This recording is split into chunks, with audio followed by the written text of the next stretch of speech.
Hola a todos, hoy les voy a presentar una línea del tiempo de la evolución de la economía y los principales autores que han hecho sus aportes más relevantes en la historia de la economía. Vamos a empezar entonces con la Edad Antigua. Vamos a tener acá tres autores, Jenofonte, Platón y Aristóteles, en el cual vamos a desarrollar diferentes ideas que dieron cada uno de ellos y aportes que ahorita influyen en nuestra economía. El primero es Jenofonte, con uno de sus aportes es la relación entre la economía y la política.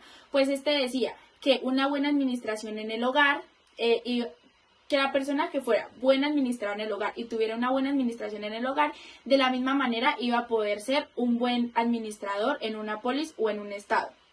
La otra idea que él dio el primer brochazo fue la división del trabajo. Decía y planteaba qué beneficios traía una buena división del trabajo, es decir, que cada persona tuviera un rol, que cada persona se especializase en un rol importante dentro de la producción o dentro del desarrollo de un sistema económico.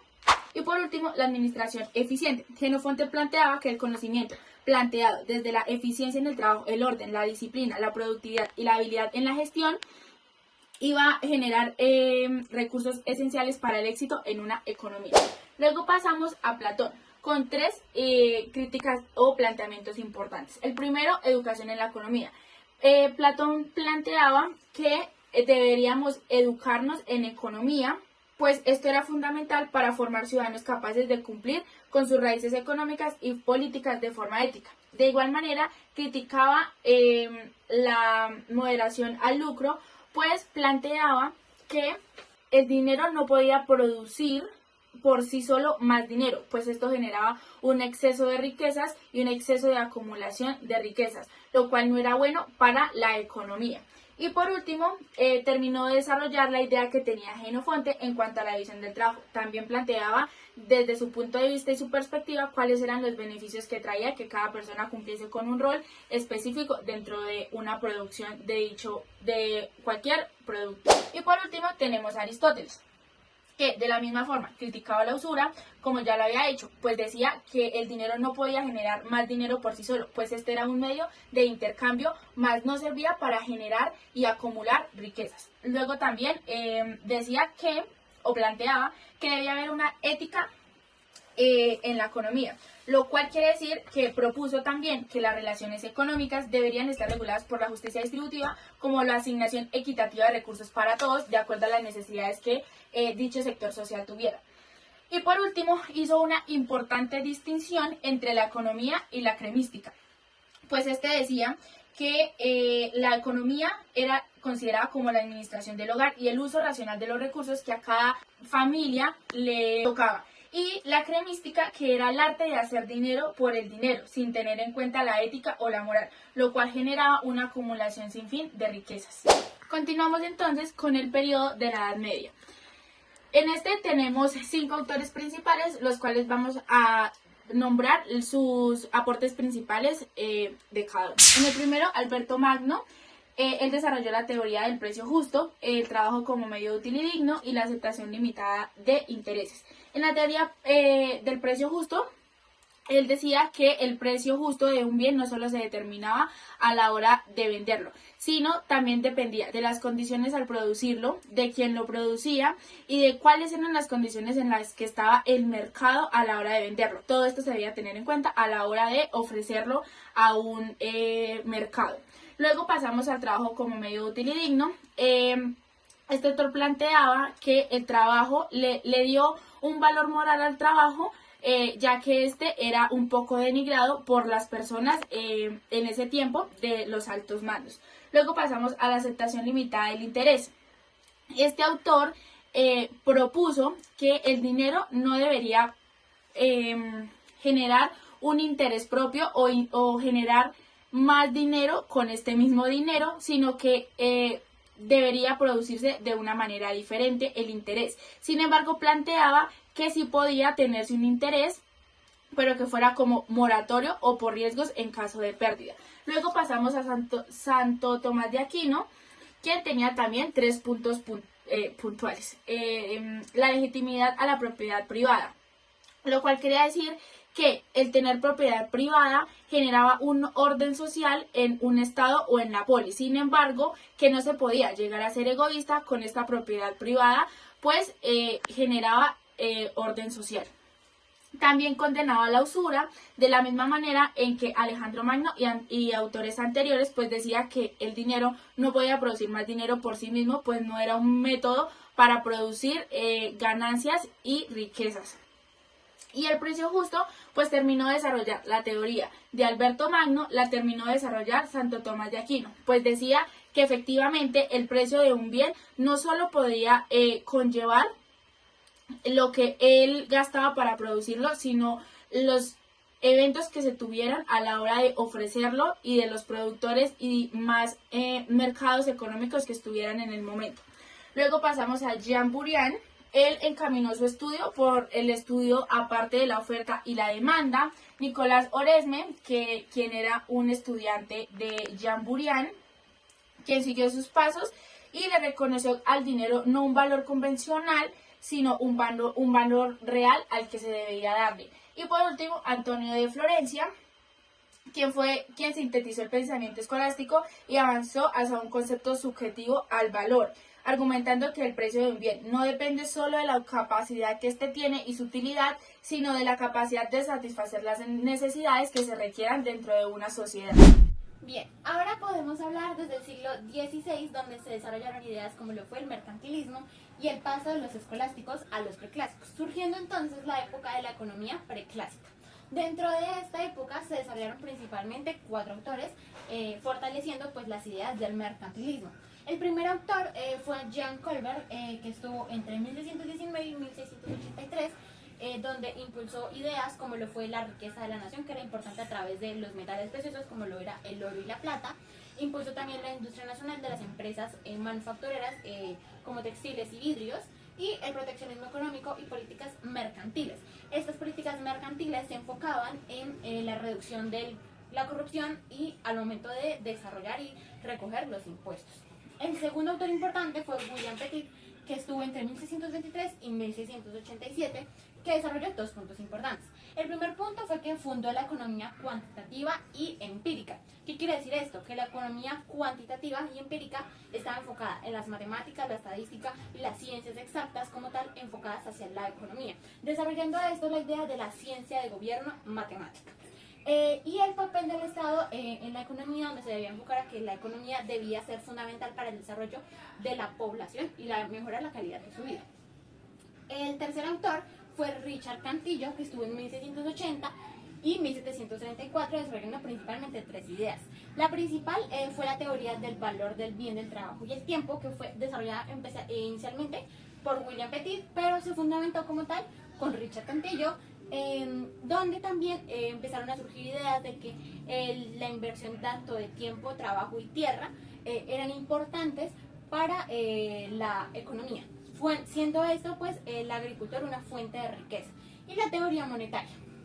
Finalmente surge una escuela llamada la fisiocracia dentro de esta misma economía preclásica, que simplemente surgió únicamente durante 1750 y 1780 aproximadamente. El principal líder de esta escuela fue François Quesnay, desarrollando ideas otra vez nuevamente, como lo fue la agricultura y el orden natural. Ahora, continuando, vamos a seguir con el periodo clásico, en el cual vamos a tener solo 2 autores, Adam Smith y Thomas Malthus. Adam Smith desarrollando diferentes teorías, como lo es la mano invisible. En esta quería decir que la persona particular, al buscar un general particular, generaba inconscientemente y de manera indirecta un bienestar y un orden social. Luego pasábamos a que el mercado debería ser competitivo. Él desarrollaba esta idea teniendo en cuenta que la oferta y la demanda deberían ser determinadas por las mismas personas que estaban dentro del mundo de la economía y no por terceros. Luego, que el Estado debe tener un rol limitado pero no ausente. El Estado no debería meterse en temas económicos, pero sí debería brindar servicios públicos para el orden social y que se pudiese llevar de buena manera. También concluía cositas puntuales de la edición del trabajo que ya llevamos planteadas, en el cual se decía que sí, efectivamente traía muchos más beneficios si cada persona se especializaba en un punto diferente. Y por último, el libre comercio y se oponía al mercantilismo, pues decía que la acumulación de joyas y metales preciosos no generaba un libre mercado, cerrando las brechas dentro de una economía. Luego pasamos a Thomas Malthus, el cual desarrolló la teoría de la población, en la que decía que la población y la humanidad crecía geométricamente, es decir, 2, 8, 10, 20, mientras que los recursos y los bienes que se daban crecían de manera aritmética, es decir, 1, 2, 3, 4 y 5, generando ineficiencia. También decía que la limitación debería haber una limitación al crecimiento económico, lo cual quiere decir que no se podía acumular mucha riqueza, pues poder tener riqueza era tener poder adquisitivo, lo cual llevaba a una ineficiencia en los recursos, y lo cual conllevaba por último a una demanda efectiva, lo cual quería decir que la economía podría sufrir una crisis debido a que puede que tuvieran mucha capacidad de producción, pero las personas no iban a tener esa misma capacidad de adquisitiva. Seguimos con el periodo de los neoclásicos y los neocardianos. Vamos a tratar puntualmente dos autores, Hermann Gaussen y William Stanley. En Hermann Gaussen vamos a hablar puntualmente de las leyes de Gaussen, que fueron dos leyes que él creó sobre el consumo. La primera es la utilidad marginal, en la cual expone que la satisfacción adicional que se obtiene del consumo de un bien disminuye con el incremento del consumo y llega a cero cuando se llega a la saciedad. Y la segunda ley de Gaussen es la equidad equimarginalidad, que expone que no se puede satisfacer todas las necesidades hasta la saciedad y que por tal motivo la máxima satisfacción llega cuando se igualan entre sí satisfacciones marginales obtenidas por el consumo de dichos bienes. Y por otro lado, William Stanley, que desarrolló la teoría de la utilidad marginal, en la cual seguía al autor de Gaussen en sus ideas, afirmando que el beneficio adicional que traía el consumo de un bien lleva más allá a una utilidad marginal. Explicó que los precios y las decisiones del consumo se basan en esta utilidad, no en el trabajo que costó producir estos bienes y el sacrificio que tenía hacerlos. Es decir, el valor del bien depende de la utilidad marginal que éste tenga y le produzca, pero al consumidor y no al productor. Muy bien, ahora podemos hablar del keynesianismo. Este tuvo una principal aporte y ayuda aprovechándose de la crisis de los años 30. Sin embargo, su aporte al keynesianismo se vio reflejado en el siglo XX con ideas como lo fue con la competencia imperfecta. Sus principales autores son 4, desarrollándose principalmente por John Keynes, que en 1936 publicó su libro desarrollándose la teoría general de la ocupación del interés y el dinero, dando un enfoque y un gran avance para el desarrollo de la macroeconomía. Dio principalmente 3 aportes que con base en la crisis dio un análisis de la recesión económica del momento, una intervención del Estado caracterizándose a través de un modelo de política económica y una demanda efectiva a través de una actividad económica de la demanda. El segundo autor importante fue Piero Safra, que en 1926 desarrolló ideas como lo fue el límite de la expansión de producción y la reducción de precios. Sin embargo, él también criticó la teoría neoclásica de la competencia imperfecta, desarrollando sus aportes en la competencia y el mercado. Bien, como tercer autor tenemos a Friedrich List, que en 1879-1846 él estuvo y permitió el desarrollo de la crítica a la economía clásica. Como criticó la economía clásica, él surgió del modelo de la economía política. Y resaltando nuevamente la importancia de la nación en donde se enfocaba en sus riquezas. Friedrich List se opuso a la teoría antes mencionada por Adam Smith, la teoría de la economía cosmopolita. Y finalmente tenemos a Raoul Prebisch, que estuvo entre 1901 y 1986 desarrollando el capitalismo periférico. Tenemos que él creó la teoría centro y epiferia, el capitalismo periférico, que estaba enfocado en las desigualdades en los países desarrollados y subdesarrollados y cómo el consumo imitativo y el ingreso inflexible afectaban. Sin embargo, pues él también rechazó la mano invisible. Finalmente, esto es el keynesianismo. La siguiente etapa que sucedió fue el socialismo o la evolución del pensamiento económico. Durante esta tenemos principalmente 2 autores que se desarrollaron en el siglo XVIII y el siglo XIX, los cuales fueron el conde Saint-Simon y Charles Fourier.